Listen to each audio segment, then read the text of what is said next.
Vía Pública.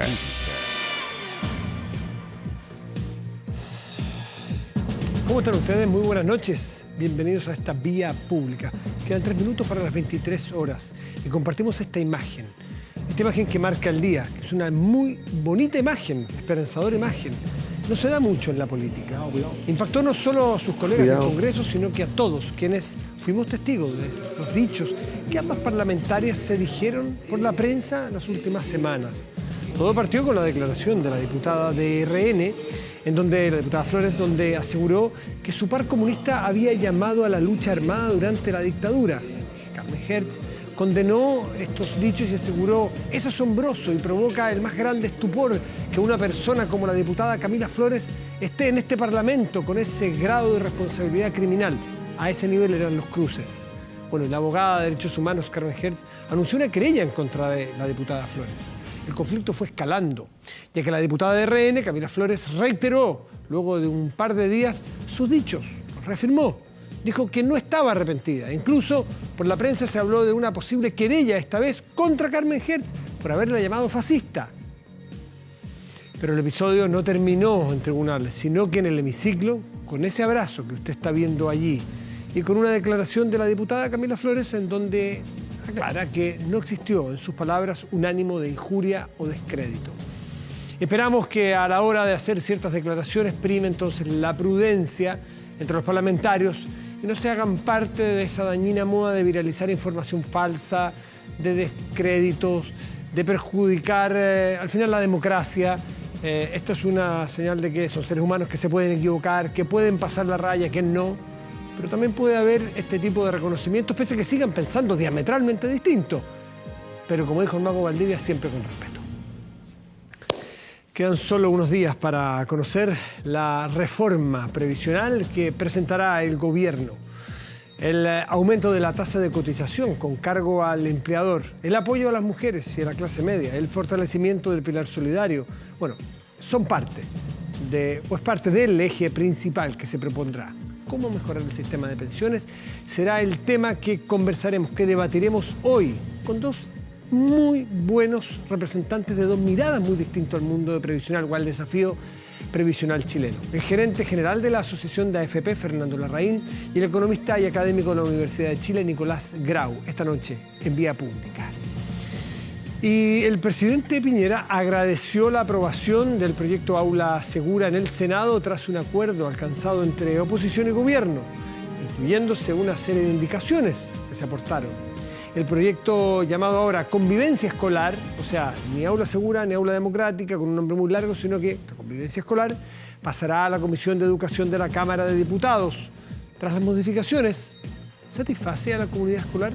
Conversaremos con el vocero de los apoderados del Instituto Nacional. Como puede ver, tenemos muchos temas, o varios temas muy interesantes y estupendos interlocutores. ¿Vamos a la pantalla? Venga acá. La pregunta del día, aquí la tiene usted.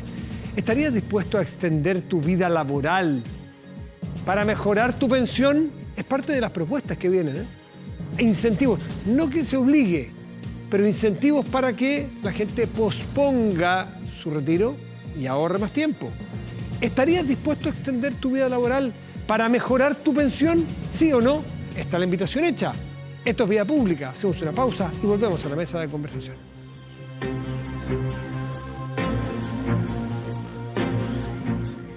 La reforma al sistema de pensiones, una de las reformas centrales prometidas por el gobierno del presidente Piñera.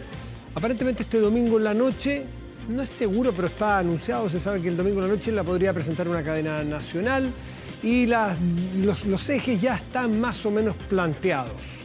Quiero presentar en primer orden a nuestros invitados esta noche. Nicolás Grau es economista, académico de la Facultad de Economía y Negocios de la Universidad de Chile. Nicolás, gracias por estar aquí. Muchas gracias por la invitación.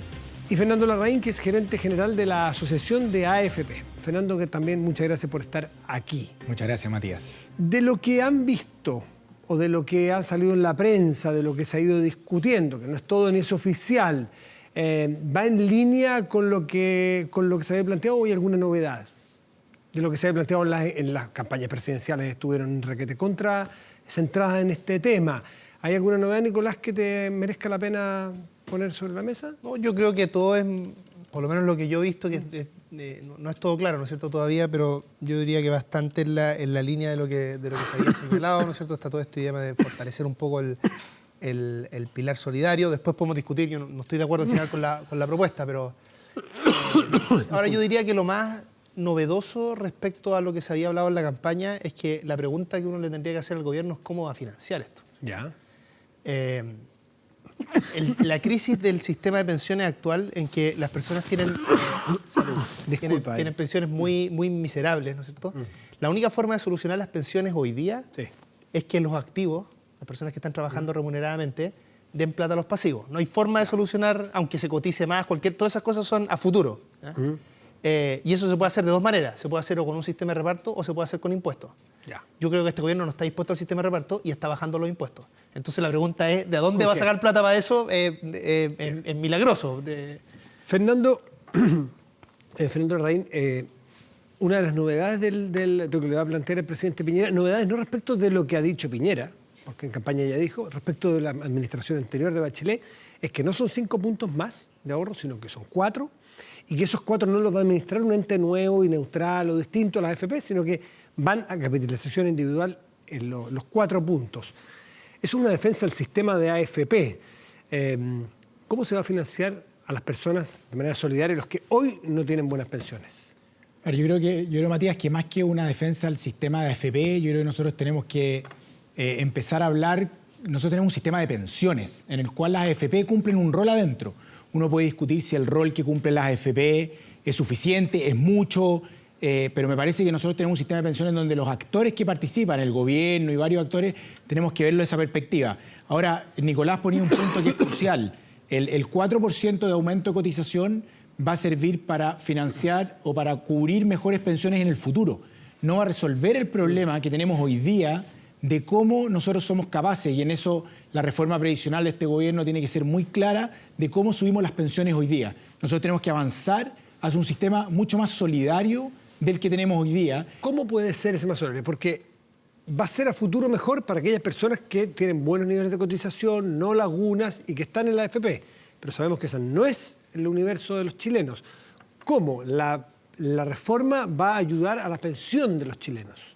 ¿Cómo lo ves tú? ¿Cómo tiene que ser más solidario tu juicio? Tenemos que ver qué es lo que trae la reforma, pero para poder subir las pensiones de los que ya están pensionados hoy día, hay que entregarles más recursos. Y la pregunta es ¿de dónde sacamos esos mayores recursos? Entonces, una forma es que esos recursos se saquen desde la clase trabajadora activa para poder pasarle los recursos a la más pasiva, que es lo que se conoce tradicionalmente como el sistema de reparto. Y otra forma de hacerlo es que el reparto se haga de todos los trabajadores, no solamente de aquellos trabajadores que reciben ingresos del trabajo, sino que también participen en esa solidaridad aquellos trabajadores o aquellos que ganan recursos del capital. Si el tema de pensiones es un sistema crucial de política pública, a mí me parece que entre todos los chilenos tenemos que ser capaces de poder financiar a esa generación que hoy día tiene más bajas pensiones. Dos comentarios, uno en particular. Tú decías los distintos tipos de trabajadores, te faltan las empresas, ¿no es cierto? El gobierno actual está proponiendo una reducción al impuesto a las empresas, y en particular a las empresas más grandes, ¿no es cierto? Dentro de esas empresas, por cierto, están las AFP, por lo demás. Yo diría que lo mínimo que debieran decir la AFP es oponerse Entiendo que descartó el presidente la baja del impuesto a las empresas. No. Bueno, eso es parte de la confusión del debate. Porque clara en la reforma. No, lo que pasa es que, a ver, esto es otro tema, pero vale la pena explicarlo. ¿El tema de la integración? Sí, a ver, no baja el impuesto a la empresa porque mantiene el 27%, pero ahora todo el impuesto a las empresas se le devuelve a las personas. Por lo tanto, en términos concretos, en términos prácticos, no hay impuesto a las empresas en Chile. Impuestos a las empresas en Chile recién hay desde la reforma del gobierno pasado, en que 1/3 de los impuestos que pagan las empresas nunca se le devuelven a las personas, y esos son impuestos efectivamente a las empresas. Entonces uno esperaría que si la AFP están preocupados de las pensiones y se dan cuenta que una de las cosas que hay que hacer es financiar un pilar solidario más fuerte, uno debieran estar empujando y debieran estar en el debate público diciendo, por favor, presidente Piñera, no reintegre el sistema. Ahora, en términos más generales, yo tengo una visión muy crítica del sistema de pensiones. Creo que este es un sistema que está constituido en su esencia como un sistema en que cada uno se las arregla como puede. Esa es justamente la idea de la capitalización individual. Un sistema que tú mismo lo has dicho, yo creo que eso es totalmente honesto, es un reflejo del sistema laboral, del mercado laboral. Y ese es un sistema errado. Déjame dar solo un ejemplo que yo creo que las personas que estén escuchando esto lo van a entender muy bien. De acuerdo a la encuesta del INE, la encuesta del uso del tiempo, una encuesta muy interesante, las mujeres trabajan más que los hombres, más tiempo que los hombres. ¿Cuál es la diferencia? Que la composición de ese trabajo es distinta. Hay una parte importante de ese trabajo que es trabajo doméstico de cuidado que es no remunerado, pero es trabajo, ¿cierto? Tan duro o más que el otro, ¿no es cierto? Entonces, trabajan más tiempo que los hombres, pero como el sistema de pensiones solo depende de su salario, esas mujeres van a tener pensiones mucho más malas que las de los hombres.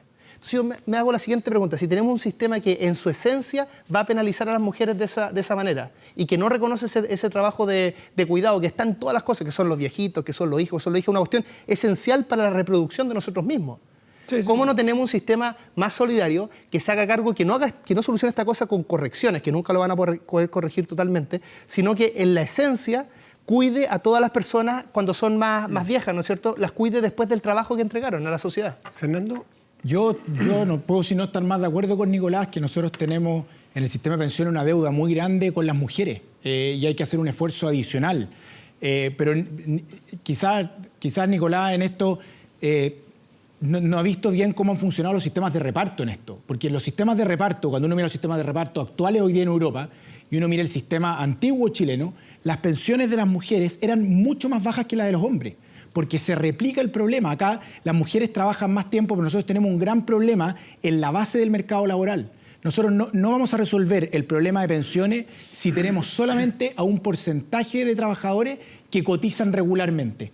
Las pensiones que se pagaron el mes anterior muestran que el 40% de los chilenos cotizó menos de 10 años. Eso en un sistema como el nuestro significa pensiones muy bajas porque lograron poco ahorro. En un sistema de reparto significa cero pensión porque tiene que haber un mínimo de años de cotización. Por lo tanto, nosotros tenemos que buscar la manera en la cual nos hagamos cargo realmente de las mujeres. Y si tenemos que hacer solidaridad entre género, si tenemos que hacer solidaridad a través de los impuestos, nosotros estamos totalmente disponibles para esto. Pero y nosotros, Nicolás, no nos hemos pronunciado en el tema. Nosotros creemos que acá hay que hacer un esfuerzo fiscal respecto de esto y no es mi rol desde la Asociación de FP pronunciarme qué tan bien o qué tan mal hecha está la reforma tributaria. No se trata de bien o mal hecha, se trata de que está, en el mejor de los casos, manteniendo los recursos estables. Todos los analistas que no son del gobierno dicen que esto va a reducir la carga tributaria. Y los sistemas de pensiones cualquiera, por ejemplo, la propuesta de Noma AFP, que podemos hablar después de eso, todos reconocen que tiene que haber una carga fiscal más alta. En eso estamos de acuerdo. Totalmente. Entonces la pregunta es, ¿quién va a financiar eso? ¿Quién va a financiar esto, Fernando? Porque es tan importante, ustedes debieran, de manera responsable, es tan importante los impuestos como las otras dimensiones del sistema de pensión, ¿no es cierto? Y en eso hay acuerdo, pero no se entiende simplemente la lógica del gobierno en esto.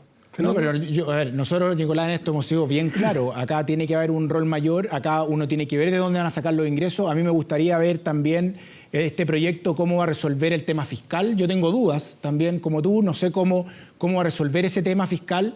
Y nosotros hemos sido los primeros en reconocer que aquí sí tienen que haber incrementos respecto a ciertas cosas, sobre todo en un país con los niveles de distribución del ingreso que nosotros tenemos hoy día. Es fundamental que acá haya un esfuerzo mayor. Y desde esa perspectiva, nosotros hace tiempo, y nos parece muy bien que tanto la reforma que propuso la presidenta Bachelet como la reforma que sabemos que va a proponer el presidente Piñera, ese aumento de cotización sea rol de los empresarios, de los empleadores, porque acá no le podemos cargar toda la mano al trabajador. Este es un sistema que necesita un sistema tripartito, en donde el trabajador, el empleador y el gobierno hagan un esfuerzo respecto de la cotización para después financiar la vejez. Nicolás, si se aumenta el 4%, 4 puntos porcentuales. Qué bueno que haga esa diferencia porque siempre se confunde. Yo peleo con mis estudiantes de estadística la diferencia entre 4% y 4 puntos porcentuales. En un caso será, cuando es 100. Ahí es lo mismo. Esto puede aburrir a los televidentes, pero me parece muy bien que hagan la diferencia. No, 4 puntos porcentuales, sin duda que es muy distinto. Cuando subes 4 puntos porcentuales, ¿tú crees que definitivamente deben ir a un administrador distinto, a un sistema de reparto? ¿O sencillamente tú estás por eliminar el sistema de FP y volcarlo todo al reparto? A mí me gusta mucho la propuesta de Noma AFP, creo que me gusta primero cómo se ha originado esto, es un proceso súper participativo de articulación de las trabajadoras y los trabajadores, de los y las trabajadores. Hicieron un plebiscito, yo voté en ese plebiscito que votaron como 1 millón de personas. Por ejemplo, en la Facultad de Economía había una mesa de los estudiantes, había una mesa de los funcionarios. En fin, creo ahora se está haciendo un proceso de cabildo. En la página iniciativa popular de ley.cl pueden bajar las bases de este cabildo y está habiendo una discusión. Entonces me gusta la forma en la que se construyó y también me gusta el grueso de los elementos que están allí, donde yo invito a las personas que la lean porque hay mucho desconocimiento. Aparte, ¿cuáles son los ejes centrales? Bueno, básicamente lo que propone primero es aumentar la cotización, pero los trabajadores cotizarían un 9%, los empleadores 9%, entonces 18. es 18%, por lo tanto se reconoce que hay que cotizar. Eso transversal, que el 10% que cotizamos hoy día no alcanza para ningún sistema. En una agencia pública que administraría estos recursos, hay una parte que se ahorraría, que es un fondo de reserva técnica, porque todos los sistemas de pensiones tienen que tener ciertos resguardos, pero hay una parte importante que sería reparto. Y la diferencia del sistema de reparto versus el sistema de capitalización individual es que de antemano están señalados cuál va a ser tu jubilación si haces distintas cosas, ¿no es cierto? Si cotizas tanto, tienes una jubilación, si cotizas todo otro, hay otra jubilación. ¿Dónde funciona así? Y en los sistemas déjame terminar con esto, los sistemas de reparto, es cierto lo que dice Fernando, que un sistema de reparto podría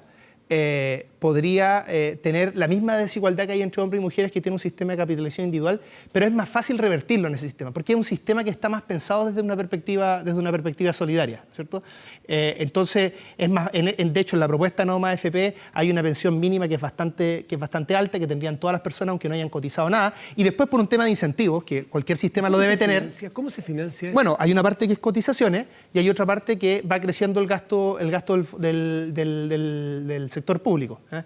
Y llega porque esta es una propuesta que está calculada hasta el 2100, llega a en torno al 8 puntos porcentuales de gasto público en pensiones. O sea, básicamente la propuesta de Noma AFP es una propuesta que a uno le puede gustar o no, a mí me gusta, pero lo que yo creo que es bien importante rescatar es que no es una propuesta que viene a vender ahí un cuento. O sea, es una propuesta que demuestra lo caro que es financiar un buen sistema de pensiones, pero lo hace de manera más solidaria y lo hace asegurando un futuro para las personas sin tanta incertidumbre. Fernando, tú lo has leído, tú lo conoces, ¿te parece sostenible en el tiempo, realista las cuentas, los números que saca ese modelo? A ver, yo creo que lo primero es que uno no puede armar una reforma, un sistema previsional suponiendo desde el no más AFP. Me parece que hay un esfuerzo muy grande en el trabajo que hicieron. Yo comparto el esfuerzo ciudadano, me parece espectacular que desde Cabildo y de distintas maneras se vote para avanzar en eso, pero cuando uno analiza la propuesta que hizo la coordinadora, y esto lo han analizado distintos gobiernos, distintos técnicos, lo que uno puede ver es que efectivamente lo que dice Nicolás es cierto. Hacia el año 2100, que queda mucho, el gasto fiscal llega en torno al 8%. Eso es el doble de lo que el Estado gasta hoy día en educación. No se debe ocupar el presupuesto de educación y salud en conjunto para destinarlo solamente a pensiones. Y cuando uno piensa en un sistema previsional, uno tiene que mirar el sistema de acuerdo a las realidades futuras que van a venir. Y la verdad es que el sistema tiene y funciona hasta el año 2025-2030. Luego de eso, el sistema es deficitario. Y es deficitario porque la reserva de pensiones se acaba, la cotización tiene que seguir subiendo, el costo fiscal tiene que seguir subiendo, y a mí lo que no me gusta per se, más allá de que uno puede discutir, esto no es un tema ideológico, uno puede discutir las distintas maneras, a mí no me gusta la idea de que uno tenga que replicar y solamente limitar a los trabajadores a que sus ingresos futuros estén dados por la productividad marginal del trabajo. Porque la rentabilidad del trabajo es más baja que la rentabilidad del capital. Y como este es un sistema en el cual el capital y el trabajo tienen que aportar, me parece que todo esté cargado al mundo del trabajo, lo que va a hacer es que va a incrementar los niveles de desigualdad que nosotros tenemos, y en un sistema de pensiones que hay que avanzar hacia adelante, es un sistema que no es sostenible en el tiempo. Y eso uno tiene que mirar. Cuando uno mira política pública en este debate, hay que mirar en los próximos 20 o 30 años más. En 30 años más, esta idea de que las personas entraban al mercado laboral a los 20 años, trabajaban 40, 45 años, se jubilan a los 65 y salen, y de un día para otro dejaron de trabajar y quedan en sus casas o no haciendo mucho, eso va a cambiar radicalmente. Nosotros vamos a pasar, el mundo va a pasar a un sistema en donde la gente va a estudiar, va a trabajar, va a parar un tiempo, va a volver a trabajar, a volver a estudiar, y eso tenemos que integrarlo en un sistema previsional, y el sistema de reparto no reconoce la realidad dinámica del mercado laboral futuro. A ver, distintas cosas. Respecto al futuro, lo primero es que esta propuesta, como señalé antes, de No Más AFP, es cierto que cuesta caro, pero eso es. Eso es lo que cuesta. ¿Realista es? No, es cierto, pero si está en el informe de ellos, ¿no es cierto? Es súper transparente, y tenemos que hacer presupuesto de salud y educación. tenemos que hacer un esfuerzo como país de cubrir esto. Yo quiero, si uno compara, por ejemplo, el gasto que tiene el gobierno chileno respecto al promedio de la OCDE, no a los países que tal vez nos gustaría imitar, sino al promedio de la OCDE, nosotros estamos más de 10 puntos porcentuales abajo, es como 34% el promedio de la OCDE y nosotros estamos en torno a 22. Lo razonable es que Chile se vaya moviendo a una situación de más gasto público, y en esto insisto, la propuesta de No Más AFP es seria y trata de plantear el debate al país con la dificultad que el tema tiene. Ahora, Nicolás, perdón, sí. es la propuesta del presidente Piñera del domingo. Trae un aumento en el gasto público en esto, porque entiendo que viene aumenta el pilar solidario y además un bono para la clase media. Pero eso tiene dos opciones. O el presidente Piñera lo que quiere hacer es aumentar la deuda pública de manera insostenible, o va a hacer una magia y viene otra reforma tributaria. Yo que apenas soy periodista, no soy economista, me doy cuenta que esa es materia de otra discusión, pero que va a aumentar el gasto público, va a aumentar, o sea, va a haber un compromiso de más gasto público. No, porque seguramente van a decir que va a ser muy alto, pero no lo va a hacer, o si no simplemente sería una irresponsabilidad tremenda. Si el gobierno... ¿Tú crees que no va a entregar ese bono? A ver, si el gobierno está haciendo una reforma tributaria donde yo me imagino que cuando hicieron esta reforma tributaria estaban pensando cuál iba a ser el gasto que iban a hacer en pensiones, ¿no es cierto? Si no, sería una locura, ¿cierto? Y lo que está proponiendo la reforma tributaria es probablemente bajar los impuestos, y además bajárselo. En el fondo lo que hace la reforma tributaria es financiar con el IVA de las empresas más chicas a las 1000 empresas más grandes, ¿cierto? Y eso además no financiarlo totalmente y quedar desfinanciado, por lo tanto, el erario público. Entonces, a menos que venga otra reforma tributaria, cuestión que a mí me parecería rarísima, simplemente esto no cuadra. Porque cualquier reforma de pensiones, esto es bien importante decirlo, cualquier reforma de pensiones va a costar recursos, y lo razonable sería que en un país donde el 1% se lleva el 30% del ingreso, que es una anomalía, los países desarrollados se llevan el 15, el 10, ¿no es cierto? Hay una parte muy grande de los ingresos que se está llevando el 1% más rico, y yo no creo que el 1% más rico de Chile sea más productivo que el de Corea del Sur. Entonces, es raro que se lleven tanto cuando en realidad no parecen tan excepcionales respecto al concierto mundial. Ahora, uno puede entender que una reforma tributaria sirva para equiparar la cancha en cuanto a ingresos, pero una reforma previsional tiene como misión distribuir mejor la riqueza, o tiene que ver con darle dinero a los viejitos. No, pero es que a ver, yo cuando hablamos del futuro, yo estoy de acuerdo que este es un tema de futuro y que tiene un montón de incertidumbre, que tiene la incertidumbre de cuál va a ser el nivel de desempleo futuro. Hay una serie de cosas que para cualquier sistema de reparto de capitalización individual le va a generar dificultades. Pero desde la perspectiva del futuro, volviendo al tema que yo ponía al principio, ¿les parece razonable que el 2100 siga pasando que las mujeres tienen menos pensiones que los hombres? ¿Les parece? O sea, yo creo que no nos parece. Bueno, en un sistema de capitalización individual va a ser súper difícil revertir eso. Pero Nicolás, porque el diseño en un sistema de reparto, mira los sistemas de reparto que existen actualmente en Europa. Existe una brecha que reciben las pensiones las mujeres de un 25%. La brecha acá es del 38%. Allá es de un 25%, pero sigue habiendo una brecha. No resuelves. Lo que te quiero decir es que independiente de que aquí no hay que enamorarse la idea. Que todo depende de los parámetros que uno fije, porque uno puede, en un sistema de reparto, como un sistema más solidario, donde tus pensiones no necesariamente tienen que ver con los que contribuiste, no es una relación tan lineal como en el de pensiones, tú tienes más espacio a hacer tanto solidaridad inter como intrageneracional. Eso se puede hacer en un sistema de reparto, es más natural. Ahora, yo creo que en este tema de mujeres, la propuesta No Más AFP avanza sustantivamente porque tiene pensiones mínimas para cualquier persona, sea lo que sea que haya cotizado, pero seguimos estando en la deuda. Y es absurdo. Porque, insisto, ¿por qué las personas cuando llegan a los 70 años van a tener pensiones distintas dependiendo si uno trabajó de manera remunerada y otro no? No tiene ningún sentido eso normativamente. Le quiero contestar algo a él, porque después quiero hacer la última pregunta a los dos en común. No, que en el fondo acá lo que no reconoce la propuesta de la coordinadora es la situación de que hay un gran porcentaje de trabajadores hoy día que son trabajadores por cuenta propia, trabajadores independientes, que no están contribuyendo al sistema. Y la gran mayoría de esas son mujeres. Entonces, no es que la panacea a resolver el problema de las mujeres sea el sistema de capitalización o el sistema de reparto. Ninguno de los dos sistemas en los extremos resuelve el problema. Nosotros tenemos que avanzar hacia potenciar lo mixto que tiene nuestro sistema previsional. Y desde ahí tenemos que ir creciendo. Ahora, yo creo que hay que ir un paso más allá. Para avanzar en el tema mujeres se necesita un sistema que en su esencia sea solidario. Es imposible. Yo estoy de acuerdo. Y el sistema de capitalización individual, por definición no es solidario. Pero no, sí puede ser solidario. En el pilar solidario es solidario. Bueno, pero trata de revertir el grueso de lo que se hace. Nicolás, yo te reconozco que hay solidaridad intergeneracional, pero no es la única forma de solidaridad. Existen distintas maneras. Pero el sistema de capitalización individual, o sea, el sistema de capitalización individual en su esencia es que cada uno se las arregla como puede. Después se tratan de corregir cosas y, por cierto, los avances que se hicieron, por ejemplo, en el primer gobierno de Bachelet de aumentar las pensiones, bueno, fue un avance, si para las personas fue importante, ¿no es cierto? Oye, pero sigue sin revertir esa esencia que es un les sistema quiero poco solidario. A los dos para terminar, el aumento, que siempre se discute, aparentemente aquí no viene, el aumento en la edad de jubilación en hombres y mujeres. Aparentemente lo que trae este paquete previsional ahora el presidente Piñera es incentivos a posponer en la jubilación o el retiro. ¿A ustedes les parecería prudente, deseable, o califíquenlo como quieran, el aumentar la edad de jubilación de hombres y mujeres, Fernando? A ver, hoy día, dado el sistema que nosotros tenemos hoy día, efectivamente el parámetro de edad de jubilación es un parámetro que está obsoleto.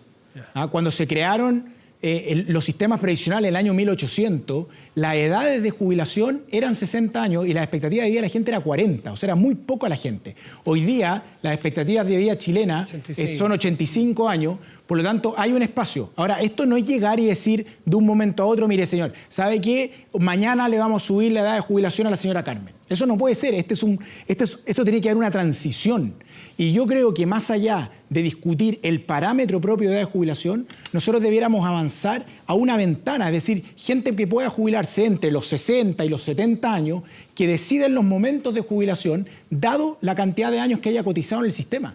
Que esa es una manera en la cual uno debiera avanzar. Ahora, para avanzar en el fondo hacia un sistema más allá de la pensión, nosotros tenemos que avanzar como país a un sistema de protección a la vejez. Y tenemos que entender que en un sistema de protección a la vejez la pensión es un factor, pero no puede ser el único factor relevante. Nicolás, ¿el aumento de la edad? Sí, yo creo que esto hay que verlo desde una perspectiva más general. Y la perspectiva más general que yo propongo es la siguiente. El mundo está avanzando en productividad, ¿cierto? Llevamos mucho tiempo, ¿no es cierto? Básicamente avanzar en productividad significa que podemos hacer las mismas cosas que hacíamos antes, pero en menos tiempo. A mí me gustaría que ese avance en productividad se vaya trasladando no solo en mejoras de vida material para las personas, sino también en que tengamos más tiempo libre. Hay que hacerse una pregunta, el 2100, el 2200, ¿cuánto tiempo libre va a tener las personas para pasar tiempo con su familia, para poder tener una vida de calidad, ¿no es cierto? Desde esa perspectiva,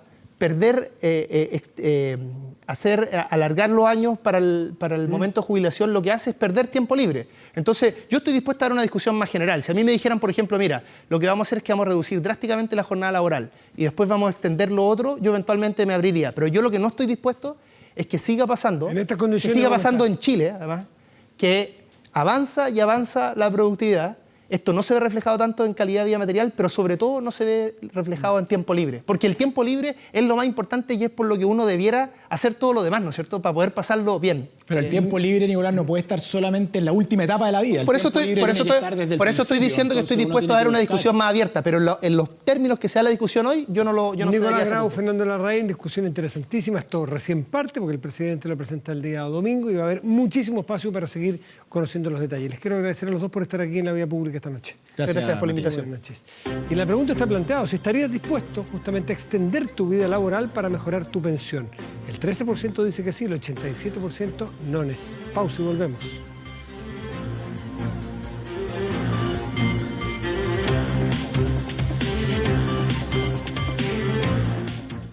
Juan Pablo Silva es director y vocero del Centro de Padres del Instituto Nacional. Juan Pablo, gracias por estar aquí. Muy buenas noches. Buenas noches, María. ¿Cómo quedaron después de la discusión? Me refiero a si quedaron satisfechos, contentos, o en fin, dime tú, respecto a la discusión que se ha dado en el Senado, todavía no pasa, todavía no es ley, con aula segura. La verdad que en primera instancia estamos un poco preocupados, ¿ya?, porque finalmente lo que se ha llevado a ambas cámaras no resuelve el fondo del tema.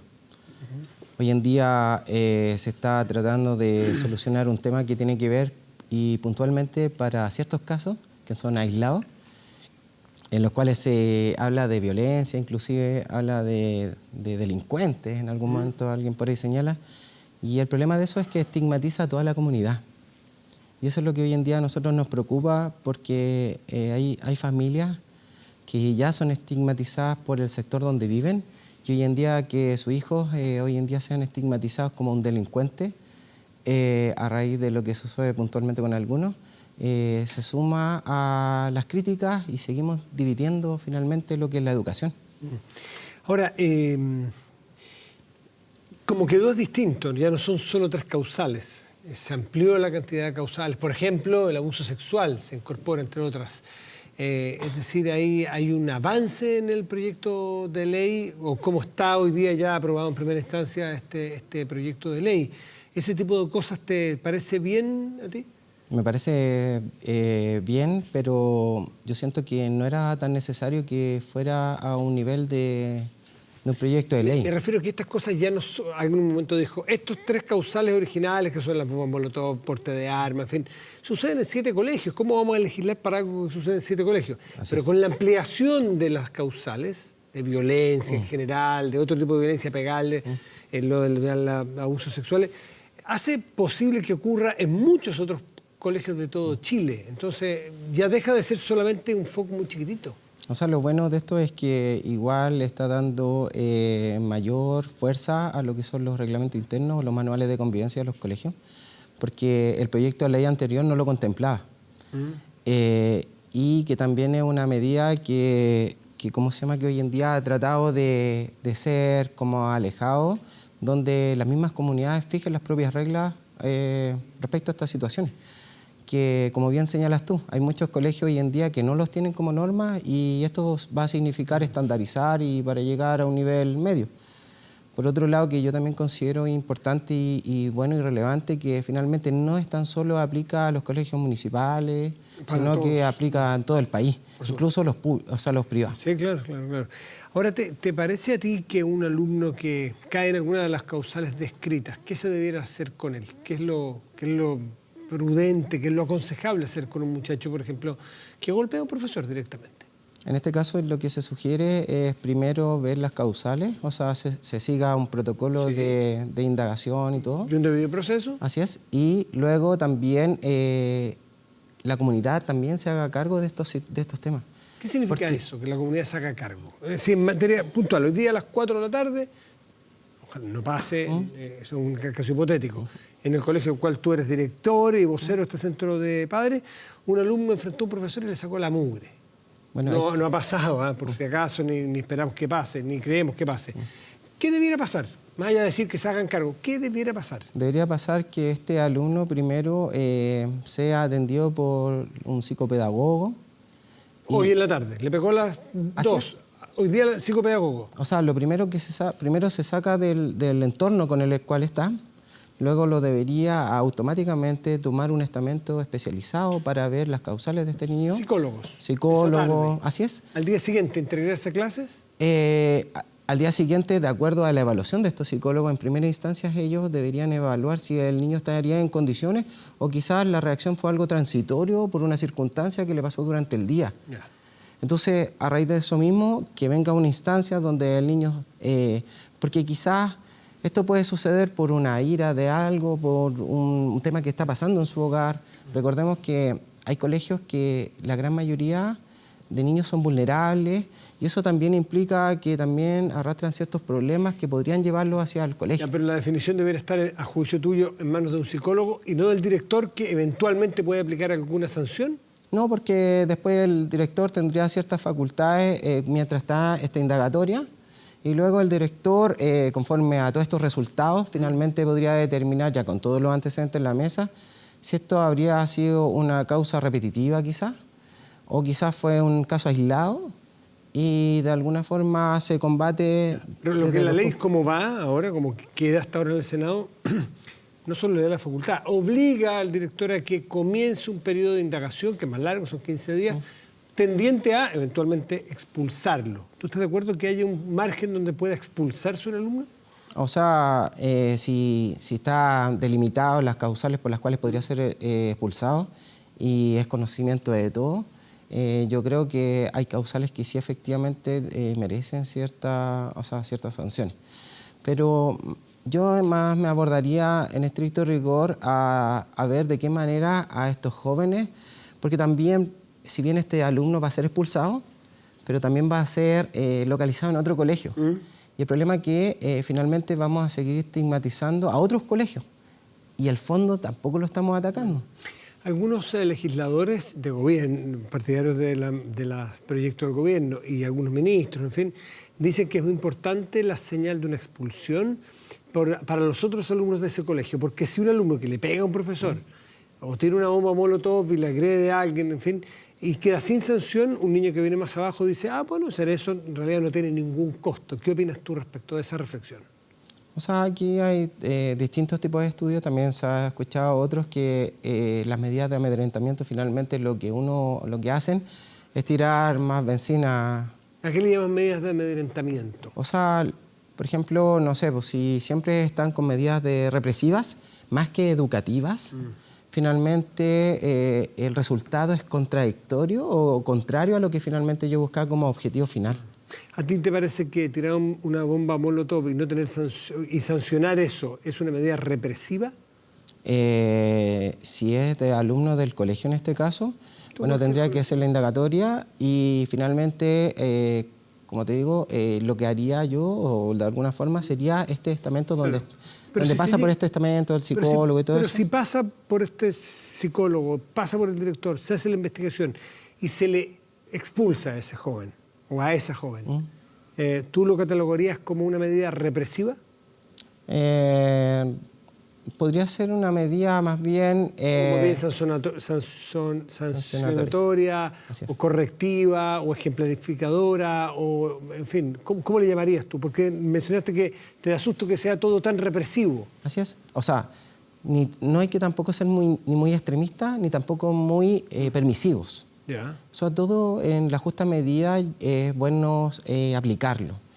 Pero, como te decía, o sea, de alguna forma, siempre y cuando se dé esta instancia del debido proceso, porque... ¿Tu juicio queda bien garantizado el debido proceso en la ley? ¿Cómo va? ¿Cómo sale del Senado? O sea, hoy en día tiene mucho más tiempo de lo que inicialmente tenía.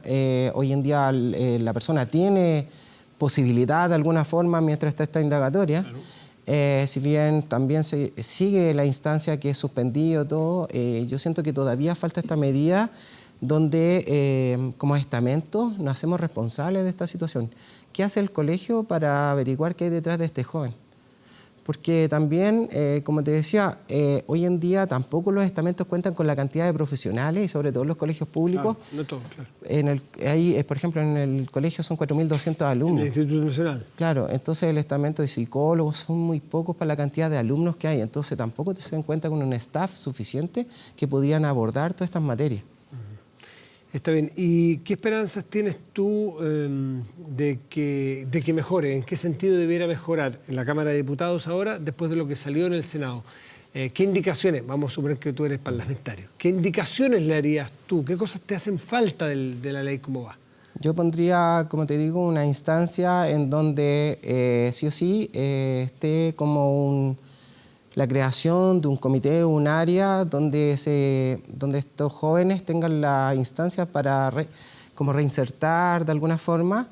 Y por otro lado, que también queda cojo el tema de, en el caso de las medidas, cuando se tome una decisión y los expulsen, finalmente si esto va a terminar estigmatizando a solamente ciertos estamentos, porque finalmente van a llegar a estos propios colegios que generalmente van a ser en la periferia. Cuando dicen el otro día, alguien que argumentaba en favor de la ley del aula segura, al principio, Claro. Él decía que si es que no se toman medidas urgentes, el sector público, el sistema público de educación, va a terminar desangrándose, que se han ido, me parece que era este año o en lo que da del año, 1.200 alumnos del sistema público. ¿Qué les puedes responder tú a ellos? No, que primero son 1.200 alumnos, una cantidad de alumnos que primero por distintos motivos salieron, pero también hay que considerar que en la misma cifra se aclaró que también ingresaron 600 y tantos adicional. Por lo tanto, esto también significó que son 600 alumnos, pero también considerando casi 500 colegios públicos. O sea, anualmente, si bien los colegios hacen filtros para los ingresos, pero la cantidad de alumnos que quedan en la lista de esperas para entrar a estos colegios son demasiados. O sea, Y siempre están, en todos los niveles, están esperando una oportunidad para una vacante para entrar a los colegios. Todavía hay mucha demanda, dices tú, en los colegios. Sí, y de hecho que se ha tratado, por eso es importante también el tema de los medios que comunican este tipo de información. Por ejemplo, en Maipú hay medios como Solo Maipucino que se han encargado de hacer difusión respecto al mismo colegio que es un símil del Instituto Nacional. ¿Ya? Entonces ellos también han hecho difusión respecto a cómo ha ido el incremento de las postulaciones hacia estos colegios públicos. Y ve también en los colegios bicentenarios cómo la cantidad, cómo han ido creciendo, e incluso el gobierno hoy en día tiene pensado en aumentar. 35 más. Así es, entonces al final seguimos dando la posibilidad a insertar a colegios O públicos. sea, ¿tú crees que esta ley no va a cambiar la realidad de lo que está sucediendo en cuanto a la demanda de la población por estos colegios públicos? No, porque en realidad, como te digo, hay mucha gente que todavía cree en la educación pública, hay muchos defensores porque en realidad hemos notado que de la educación pública han salido grandes, incluso Sí, claro. presidentes. Mucho.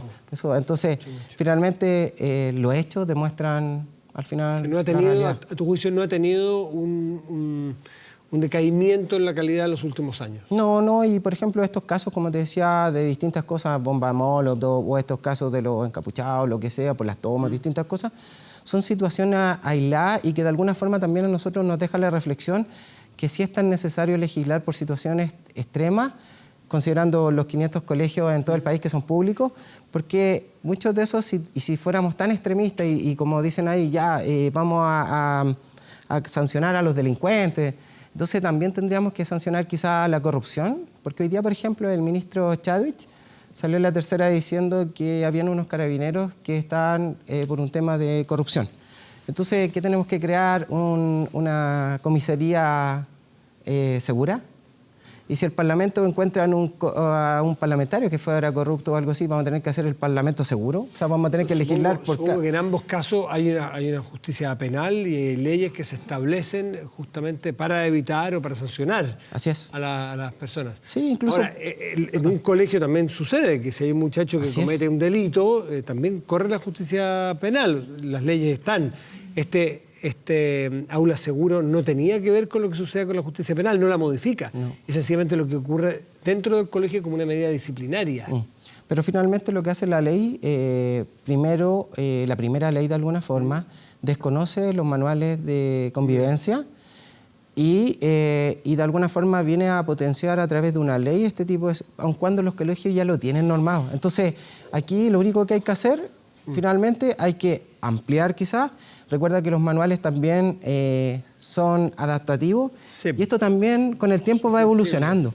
Ahora hay que ver también qué hay detrás de todas estas cosas, porque si tú te fijas, esto ha ido en aumento.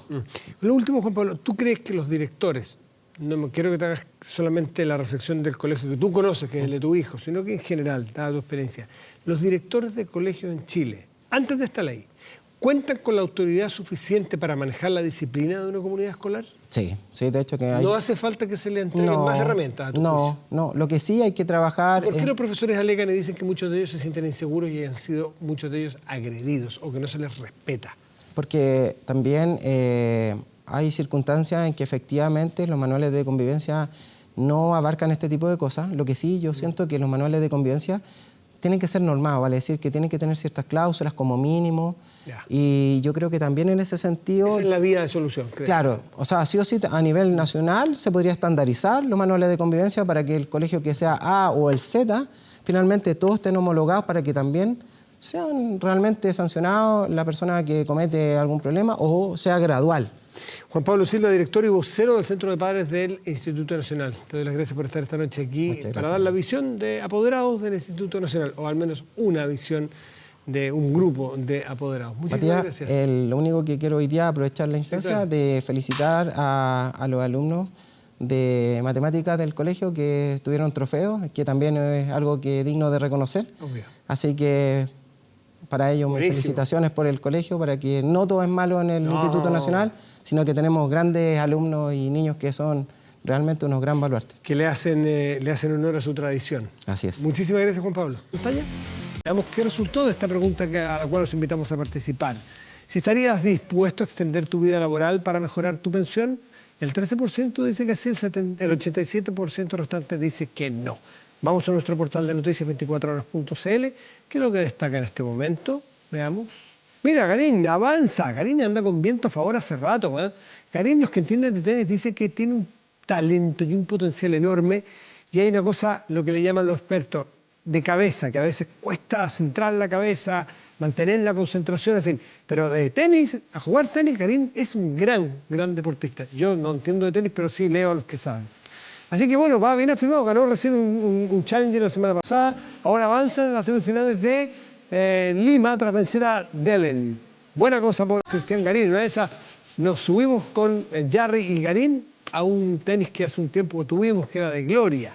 Ya, 24horas.cl. Hay más noticias, videos y todo. Temperatura en este momento en Santiago es de, ¡pum!, 15,2, está nublado. Mañana, veamos qué es lo que nos espera.